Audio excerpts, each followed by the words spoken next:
Hello there, and welcome back. This is part 2 of my Freestar Navy miniseries, in which I speculate on what potential Freestar Navy vessels would look like.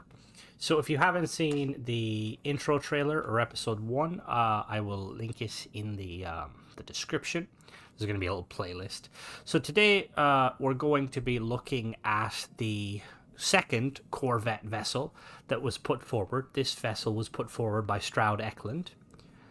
And much like the first Corvette, the main purpose behind the Corvette-style vessel is that the Freestar Collective want a naval vessel that can be used in anti-piracy roles and patrols.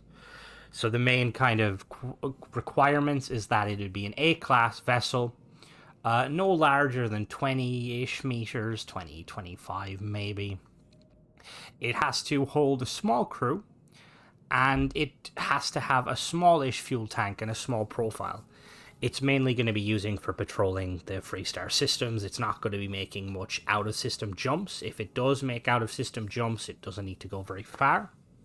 And then for weaponry, it needs to possess a suppressor-based weapon, an EMP weapon, to disable vessels, potential vessels that need to be interdicted. So, as the name suggests, this is the Stroud attempt at making it, or how I would kind of design it. I quite like this design. Like, Stroud is probably one of the easier ones to design out of the three, just because it has a lot more parts to play around with. You can have a lot more armor.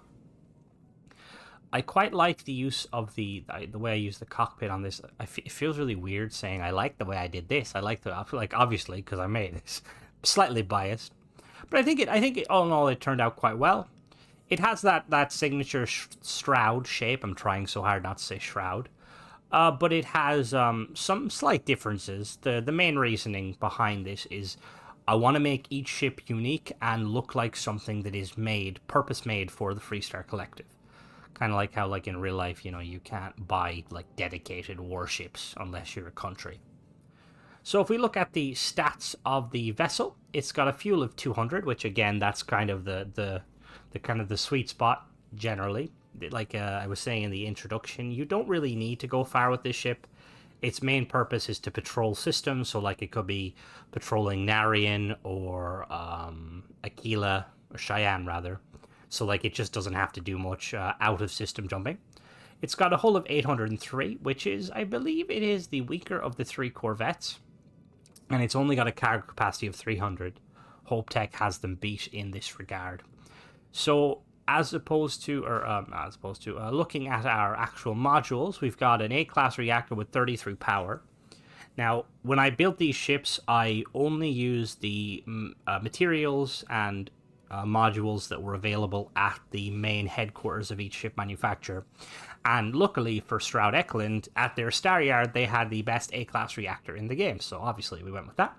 It can house a crew of 5, which doesn't really matter too much. These vessels, the intent is to have a small crew of a pilot and a co-pilot and maybe some kind of troops for boarding actions and like ship defense. Kind of equivalent to like how the UC have the Marines. I said in the previous video, I'm going to be repeating myself a lot in these videos just to kind of give the... But I'm not too sure on the lore. I don't think the Freestar have like a dedicated like space force. The Rangers kind of handle all that. But if there was an actual navy instead of it being run by the militia, I would imagine that they would be deploying some Freestar Rangers to every vessel just to act as a kind of a, like a ground team or a boarding party. It's got a jump range of 27 light years, which is quite good, but it's kind of unnecessary. With these sort of ships, if it ever needed to make a long-range jump, it's nice to have that jump drive in like an emergency. But I, like, kind of in my head lore kind of reasoning, if it was going to make a long-range jump, it would have like a larger mothership that it could attach to. It's got a shields of 810, which is really, really good. And then for weaponry, we have a pair of lasers that are mounted on the bottom underneath the winglet. We have a pair of ballistic railguns, I believe that is, mounted there on the top wings. And then we have a single EM suppressor. So to make this ship, it costs around 160k. I don't know if that takes into account my perks. If it does, it'll probably be about 180k. So as always, you can't buy this vessel. I have made it. I just kind of, I put it, I sell it beforehand just so you can see like the perks and stuff. So let's purchase it and let's take a look at it. So here we are here, as you can see. I quite like the design where I kind of extended the bottom winglets. Now initially I was going to like use them as an extra hard point, but I kind of went against that. Just because I didn't want to use too many of the... You notice the suppressor there is mounted on a Taio equipment panel or equipment plate.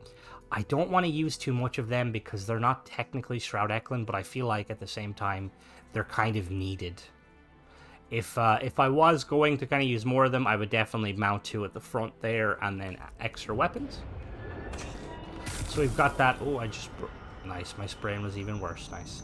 So we've got that Stroud Ecklund. I believe that's the Kon-Tiki bridge. I really like this bridge. Now it's a bit finicky trying to set it in a specific location, but it does the job. I went with this bridge over the other bridges just because the other bridges are the other Stroud Ecklund bridge is quite long. It's like almost 3 long itself. And then at the back here we went with some of the Slayton Aerospace engines just because they get the job done. So let's board this vessel, see how she performs. Ooh, nice.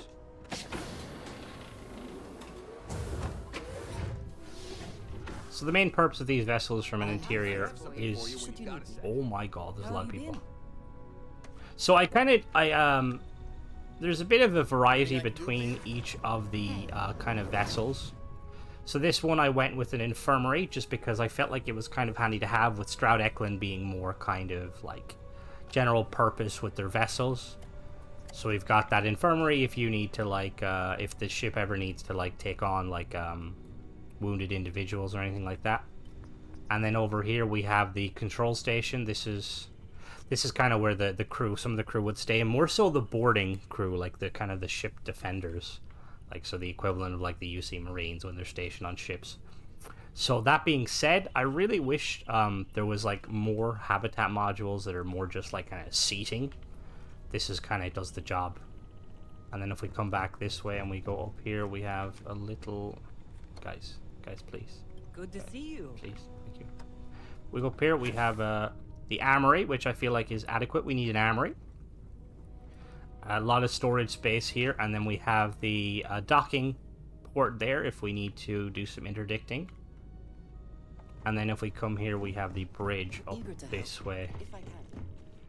Now, if you've watched any of my videos before, you'll know what I'm going to say. I really love this bridge. Aesthetically, very cool bridge. Those seats are very obnoxious because there's no blocking. Their sightline isn't blocked. The crew will sit there and chat away to you. Anyway, we're going to take her off and see how she performs. With all of these Corvettes, I wanted to make them have as much mobility as possible. I believe they're all going to have max mobility.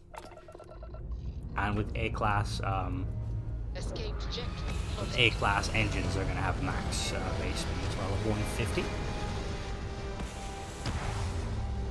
So I don't want to say I have favorites because like I feel like it's unfair to because it would, if I say I have like a favorite, it makes it seem like I put more effort into like one ship over the other.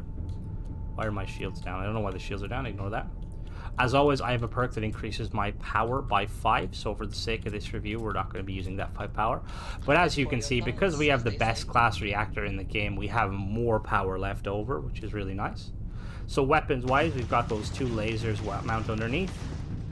Those 2 ballistic railguns. I don't know if they are railguns. I'll check when I do the teardown. If they are, they're very fast-firing railguns. I always enjoy these moments. And as you can see, the crew are chatting away to me. So we've got a base speed of 150, which is expected with an A-Class vessel. A-Class engines, rather. We have a boost speed of... Oh, these are fast. We got a boost speed of 600, which is very nice. Glad to see you. Thanks, Andrea. I'm glad to see you too. And then for quick agility test, pitch test, yeah, this is... I'm pretty sure it's 100 mobility, so it's going to be like a 10. The yaw... About the same. And then the roll... Alright, so we're going to go down to the planet now, and I'm going to show you how I built it. Alright, so there's only 2 sections to this ship. Be advised, it does use the merge technique. I use the merge technique in most of my builds just because it allows me to hide certain components. So on the top here, we have the Kontiki B300 bridge from Stroud Ecklund, 300 cargo for crew station. Behind that, we have the R4000 Alpha Grav Drive from Rildadyne, A class, 9 power, 27 jump thrust, which gives us 27 in the current configuration. Mounted on that, on an equipment plate, we have the Nullifier 1750 suppressor from Lightsight, A class, 1040 range, 1.5 fire rate, and 48 electromagnetic damage, and 3 power. Behind that, we have the Spheromax DC-202 reactor from Deepcore, A class, 33 power, 730 hull, which is very nice. And then mounted on each of these winglets, we have the Dangan PBRF autocannon from Shinigami, A class, 1300 range, 6.65 fire rate, 10 hull damage, and 3 power. Okay, so it wasn't railguns, that's fair. And then behind the reactor, we have the Stroud Armory from Stroud Ecklund 2x1, and we have the Connector Pro Docker top from Stroud Ecklund. For the structural pieces, we've got 2 of these Stroud Cap A. This is a port foretop. This is a starboard foretop. And then we have 2 of these Stroud Cowling, 1BL, 1LB port and starboard. Now these Cowling, there's like 2 different versions of it. So you can see this is the base version, and then this is the version. I initially went with this version because I like the striping. And then for the engines, we've got 4 of these SA 4110 engines from Slayton Aerospace, A class, 2 power, 12,220 engine thrust, 2930 maneuvering thrust. And then in the middle of the vessel, we have the Stroud Control Station 2x1, the Stroud Infirmary 2x1, the Stroud Pro Landing Stability Bay. I butchered that. And then we have the 5S Protector Shield Generator from Dogstar A class, 8 power, 8 A10 shields. We have 2 of these M30 Ulysses Helium-3 tanks from Dogstar, 100 each. We have 3 AccuLander 11 landing gear from Stroud Ecklund. They give 2 thrust each. 2 more of the same engines. We have the Stroud Engine Bracer A there, and then we have 2 of these Stroud Cap A's. And then underneath we have our primary armament, the Flare 15 megawatt IR lasers from Lightsight, A class, 1625 range. No, yeah, 1625 range, 3.49 fire rate, 14 shield damage, and 3 power. I'm going to show you real quick how to build it. So obviously you've got the bottom section. It's pretty straightforward. So next you're going to snap the Kontiki bridge to the front portion of that part. And then behind the Kontiki bridge we have the R4000 Alpha Grav Drive. And then on top of that we have this equipment plate and then the nullifier. Now next what we have is this Spheromax. Now, the shield generator snaps under here. It snaps behind there on top of the infirmary. Now, this Spheromax, it won't snap itself. So what you have to do is you have to do one of the merge techniques. So what you basically do is you need a snap point that's higher than it. So I'm going to snap this above like so. And then if you press the duplicate button, it should drop down like so. And then just delete that. And then you put this bad boy back like here. And then next we're going to move the armory and the docker like so. And then these helium-3 tanks snap each side like so. And then what we're going to do is we're going to move these 2 pieces forward. These sit here like so. So they don't snap to the very front. They sit one back. They kind of sit half and half. And then you've got your engines mounted on top of them. Now for the back engines, it's just as simple as mounting ones slanted up. So these engines, they have, let me show you, they have like loads of different variants. I use them to basically match the curvature. So the 2 top ones curve kind of downwards and the 2 bottom ones curve upwards. And then we snap these in here. Now, you have to use the merge technique. It won't want you to snap, so you basically just flip it and you keep flipping it until it's back where it is, like so. And then you let go of it. And then as you can see, it's perfect. And then the exact same thing again. Flip it like so. And then there you go. And then I have it set up, the flare as the primary weapons, the autocannons are the secondary weapons, and your tertiary weapon is that suppressor. So that is the Stroud Ecklund's entry to the potential Freestar Navy vessels. I think I did a decent job. I know that I use the term Corvette, and to anyone that's a bit of a sci-fi nerd or like a naval nerd, you may say to yourself, doesn't really like fit with the Corvette. Corvettes are quite large vessels, even by modern naval standards, and usually they'd have quite a high crew. But obviously in Starfield, we don't currently I say we may never get them, but we don't currently have like single seat fighters like you have in real life. So like even the smallest vessel in this game is still quite large. So the reason I kind of went with the Corvette is it makes sense from a classification, because Corvettes are usually the smallest warship fielded by a navy, and they are usually used in anti-piracy. There is some navies have like smaller ones, but generally, yeah. So that was it. Let me know what you guys think in the comments, and just in general. Let me know what you guys think of the series so far. Tune in next time, where we will be looking at the final entry in part 1, the Tayo variant. As always, thanks for watching, guys. Don't forget to subscribe and check out some of my other videos. Bye bye.